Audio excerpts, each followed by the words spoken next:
There you go, bud. Oh, there's a nice little treat for him.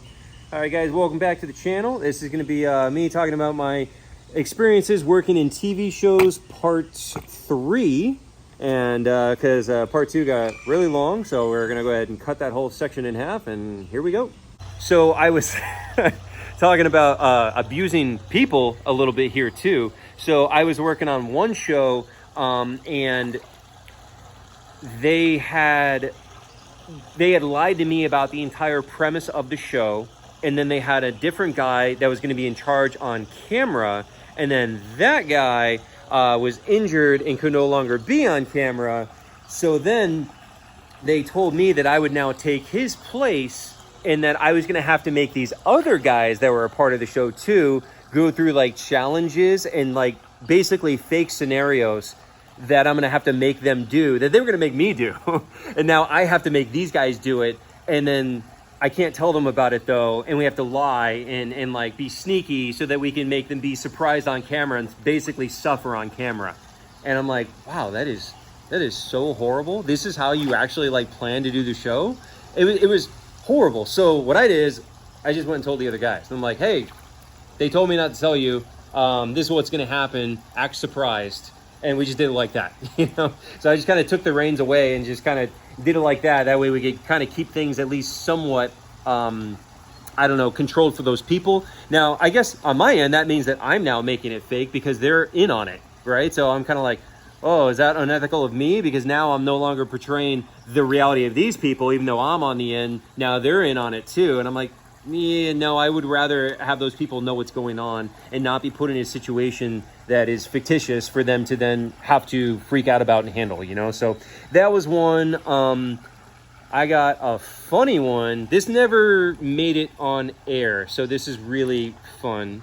But this is one of my favorite stories. George loves this one too, about the tapir. Yes, very much so.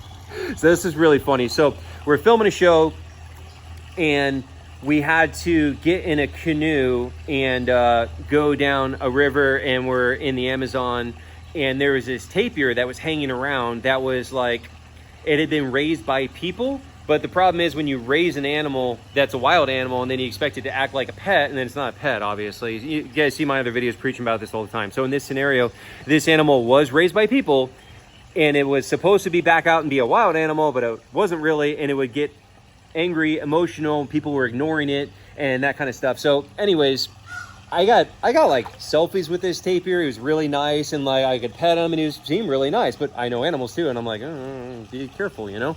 And so I was careful, and everybody else is like, oh, he's like a dog, he's a pet, right? He's just like a dog.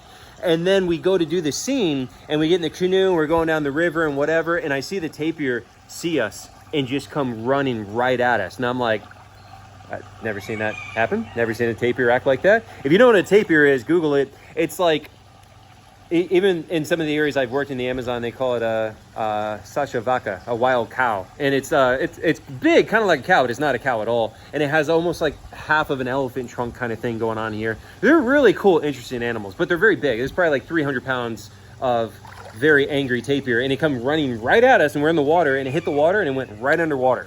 And we're like, that was weird. And we're just like paddling along. We're like, so where'd he go? And the guys we were working with were British, and it was really funny because then they had named the tapir Terry, and they're like, Terry the tapir. And so we're just paddling along. We're moving towards Casper. He's kind of trying to creep up behind George right now. Are you being sneaky? You being a sneaky boy? But yeah, so we're just like paddling along, and Terry goes underwater, and we didn't realize this at the time. Now I know. This was years ago. Tapirs run on the bottom. They go underwater, and they're very dense, and they sink, and they literally run on the bottom. And so it was running right at us underwater, and so we're paddling along, whatever, and then suddenly Terry just breaches out of the water like a great white shark and just goes to grab somebody off of the canoe. And we're like, oh, battle, battle, battle, battle. And we start paddling and just like beating the tapir with the oars because it's literally going to rip the guy out of the boat, the guy who's in the very back. And we didn't have anywhere to go. We were supposed to be canoeing down a river. We were in a lake. And so there was nowhere to go. So we just did like figure eights. And Terry is just right up behind the boat chasing us the whole time. And the guy in the very back, and he's British. It's so funny. Because he's just in the back and he's like, again, we're going to be family friendly here. He's like, F you, Terry, F you, and just smacking him in the face with a paddle. We're not actually hurting him. I mean, I don't think you could anyways, but the thing is trying to rip him off the back of the boat. It's a 300-pound angry tapir, and just smacking him, and the thing's coming. It was hilarious, but also terrifying. It's one of those things where, like, I don't know, me and George this all the time, where it's like really dangerous situation. It's like really dumb, and we're laughing, but we're also laughing because it's like, oh my God, we're gonna die. Like, and you're just like giggling because you're like, it's really funny, but then you're like, that thing could literally pull somebody out of the canoe and like legitimately drown them right there. That's what he's trying to do. And we just had to go in figure eights until Terry got tired, and then he just went and slept up on the bank. And then he was fine. You know, a couple hours later, you can go up and pet him, and he didn't care anymore. That's what a wild animal does, though. You know, they have moods. They do what they want to do. But so that was a really fun, interesting situation I had where we were just trying to fake this scene. Now, speaking of faking a scene like that too, I was doing one where we're in a canoe, and the producers had promised me that it was all going to be legit. Nothing was going to be fake. It was going to be all totally serious documentary reality. Okay, so for the first scene, we actually have to fake this part. You guys are going to go out in this river, and you're going to flip your canoe, and that's how you become stranded, and that's going to be opening of the show. And I'm like, hey, where are you going, buddy? I'm like, oh, great. So guess we got to fake that part. So we go out to the river, and we get in there, and I'm like, bro, this river is rushing. This is very dangerous water. And they're like, no, it's fine. It's not a big deal. We had a safety inspector out here 2 weeks ago, and he said this is fine. It's suitable. And I'm like, 2 weeks ago, we're in a river that is coming off the mountains, okay?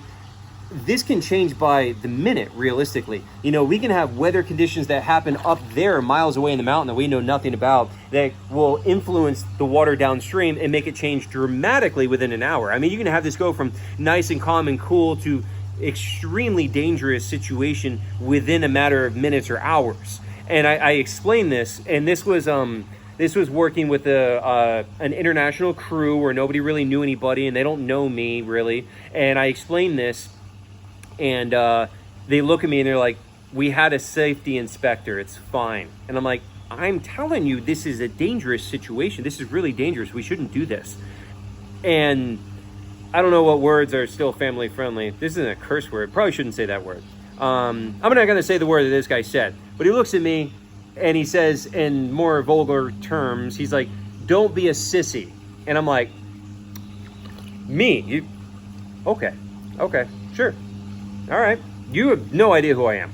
Like, and I really try not to flex on people. I really try not to flex on people, but I'm like, you think I'm being a sissy about this? Okay. And I literally told him, I'm like, hey, look, I don't know you people, but I'm telling you, if we do this, I'm not the one who's going to die here. I'll be fine. I know me. I know what I'm capable of. I know I'm I went through some of my accolades just to kind of like flex on them. I'm like, I'm a free diver. I'm a scuba diver. I handle dangerous animals in the water. I know how to handle myself in the water. I'm going to be okay. But this situation where other people, very high probability somebody's going to die today. I'm like, let's go do it. And so we get in the water, and this water is super turbulent. There's big fallen trees in the water. I mean, some of the trees are like literally like this big around. And if and they're rolling in the water in the flow, if one of those has just a branch sticking up this far and it catches you and it rolls, you're underwater, you're drowning. There's nothing you can do, nothing I can do about that. Even in that situation, I'd be killed too. And there's literal active whirlpools. That's how bad the current in this river was, like active whirlpools. And I'm like, this is really, really bad. This is really sketchy. And so it was me and 3 other guys on this boat, and we get out there, and like you're paddling makes no difference. Your force of your paddle against this kind of water has no influence at all based on how much this water is moving. And so, you can influence it directionally if you're going downstream, but you're not fighting it at all is what I'm trying to say. You don't really have that much control. And we'll pivot back over to Casper so we can include him again. But so we go in there and we flip the canoe, and the guys I was with, one of them was a bigger guy. I think he was like 280 maybe. He was a huge dude. And then the other 2 guys were smaller at least. And so we had, for safety, we had a box inside of the canoe or the boat that had dry bags inside. So it was a flotation device. So the idea is we're supposed to grab onto those, worst case scenario, and just hold on, and we'll be fine, you know, because it's not dangerous. And it's like a life jacket, basically, inside the box, you know, so it floats. And I'm like, so as soon as we flip, everything just goes to chaos. And so I grab the big guy, and I grab him, and I pull him onto the box. He's immediately drowning, and I mean immediately drowning. And I grab him and pull him onto the box so he can grab onto the box, and then I just tell him to hold on for dear life. Like, if you lose your grip, you're gonna die. Like, he was, I mean, literally within seconds, he was almost drowning and dead anyway. So have him grab onto the box, I grab on the other end of the box. The other two guys, they grab their box, they're gone. And I'm just focusing on what I'm trying to do and save the guy that I have at least. So then if you're in a rushing water situation like this, or in a riptide or anything like that, you can't fight it. You have to try to go diagonally. So that's what I do. And I start swimming diagonally towards the shore. That way you can try to get there. Now, if we got hit with one of those big logs or a branch caught one of us, you're dead. I mean, it would have killed me too. You know, even with my confidence of saying earlier that I'm not the one that's going to die today, yeah, I definitely could have died that day too. You know, I mean, it's just too much chaos. There's too much stuff to be able to control. So I grab my guy, and then we start making it towards the shore, and then eventually I get him up on the shore, and we get up on there, and I get up on the bank, and I'm like, woo! I'm like all excited, like, dude, yeah, we made it. And I look at him, and he is like catatonic. Like, he's in full like mental shock, non-responsive. Now, he was alive. I checked his breathing. He's okay.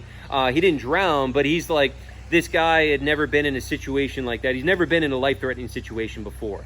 And so, like, for me, that's my daily life is life-threatening situation. So, like, I get out of him, I'm like, yeah, like, I'm excited, you know. And this guy is like just wouldn't talk for hours, like catatonic, you know. Wouldn't speak or anything. So then we sit up on the shore, and I make sure he's okay, and, you know, check his vitals and all that, and he's fine. The other two guys are gone. And the idea was we were supposed to have our boat capsize, and we're supposed to come ashore right here where the camera crew was, right? So, like, boat's here, camera crew's here, we're supposed to come ashore right in front of the camera guys. No. We ended up like a couple miles downriver. They had to go get a boat and with an engine and everything and come find us. The other two guys, miles and miles and miles down the river. They were like gone. And so me and my guy, we get up there, and with the actual like safety crew and the camera crew and all that stuff. And my guy, again, he wouldn't talk for like, literally wouldn't speak to anybody. He was just like, it was crazy.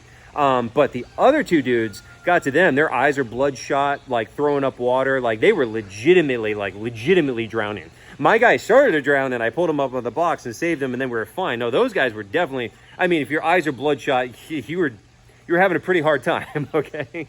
And like throwing up water and everything. That was really bad. Let's see, we got there's another piece of gator chow biscuit. There you go, buddy. I had tours this morning, so there's little pieces of gator chow in here from when I was running my tours. If you guys haven't seen before I do the tours, people get behind the net and be able to hang out with Casper in the water in here.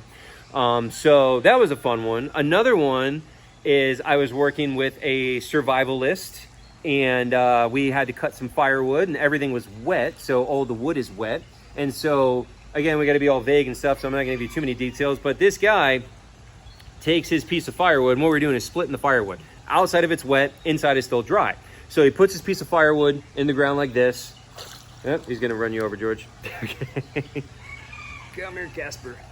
So this guy takes his piece of firewood and he sticks it in the ground like this, and then he puts his knife like this, and then I'm doing the same thing, right? So I put my wood, put my knife, tap my knife gently so it sticks, and then I take this hand away, and the stick is still sitting there on the knife, and then I hit the knife and drive it through the wood, split the wood, right?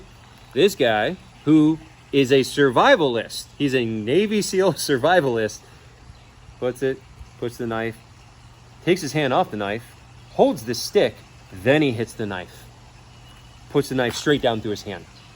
And he cut right through his thumb, and he cut right through like 2 tendons and nerve, and just sliced it right open.